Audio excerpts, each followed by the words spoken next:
Okay, Cort, I have a confession to make. I have the Storm Tracker Weather mobile app. I use it all the time, but I also have that one that's just kind of built into our iPhones. I don't know, Matt, if you can come a little bit closer. This is crazy. This is what I saw this morning. So 90s today, that looks great. Saturday, though, the following Saturday, 120 degrees. Yeah. Now, that's not what the Storm Tracker Weather app is saying. There's no way this is going to be the case, is it? So here's the deal. That would set an all-time high record for Chico. Yeah. The highest Chico's ever gotten was 117 degrees, and that was back in the 70s. Okay. So this is very unlikely whatsoever. And I do want to go over this a little bit because there's a reason why Hayley even opened that app this morning. It's because we have received quite a few emails and phone calls and seeing a lot of social media posts about this because, hey, if it's going to hit 120, that's a pretty big concern. There's huge heat risk and impacts there. So that's something that a lot of people have tended to be fairly worried about right now. That got us discussing this in our morning meeting this morning. And then the question was, is this right? Is it right? The answer is no. No, it's not. And this is why you want to stick with us here at Action News Now. Stick with our mobile app as well. I'm not going to disparage any other apps or name them specifically, but ours is great. Yeah. And it's on point. So go with that. Now, I do want to break it down, though, for you. So this is what Hayley was talking about. This is what you saw when you opened up your app this morning.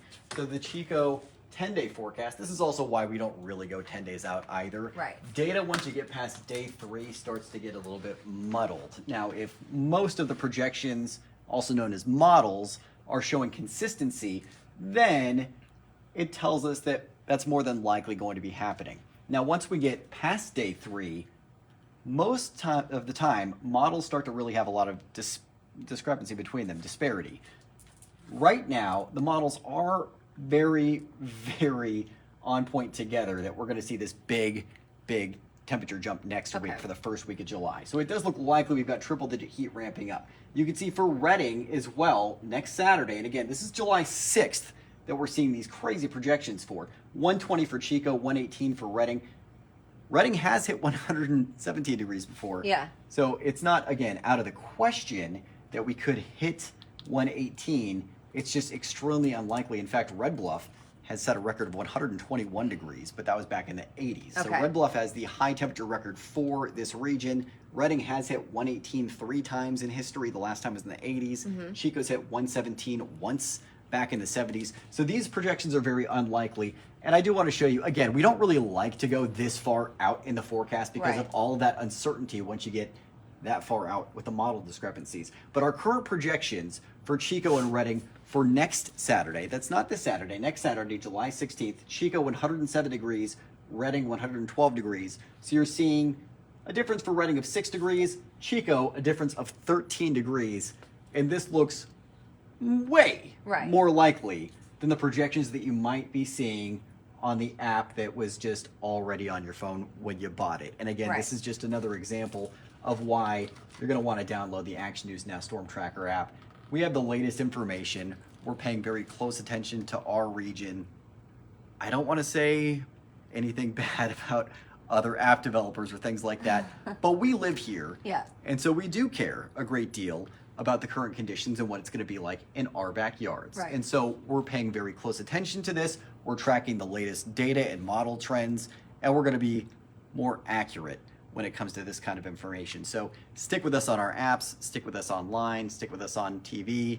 We're going to make sure that you have the most accurate information you need to stay safe and prepared for what's on the way. I love this app, especially during, the stormy season when we have lightning or something nearby. You'll get like little push alerts on your phone and it'll say, lightning strike 5 miles from where you're at right now, which is so cool. There's so many features that are specific to this app that you can't get other places. And when we have severe weather events going on, tornado warnings, which do happen now and then, severe thunderstorm warnings, flash flood warnings, things of that nature, those are all pushed out to your phone from this app if you do download it, so you'll get that. We have exclusive content on there as well that you'll get daily.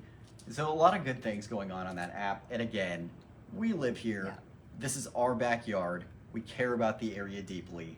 So you're going to get the most accurate and in-depth information about where you live from our app, and that's why you want to download ours as opposed to maybe what was just already pre-installed in your phone or maybe an app from another region.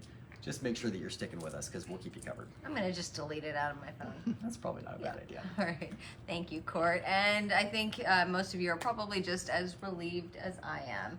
I'm not quite ready for 120 degrees. I've never experienced that before, and I don't think I want to right now. Yeah, I don't either. And I got to say, when this was brought up in the newsroom this morning, Yeah. because it did come up in our morning meeting immediately, Yeah. there were a lot of very concerned faces Yeah. out there, and I was happy to dispel Yeah. those concerns. Yeah. All right. Well, have a good day.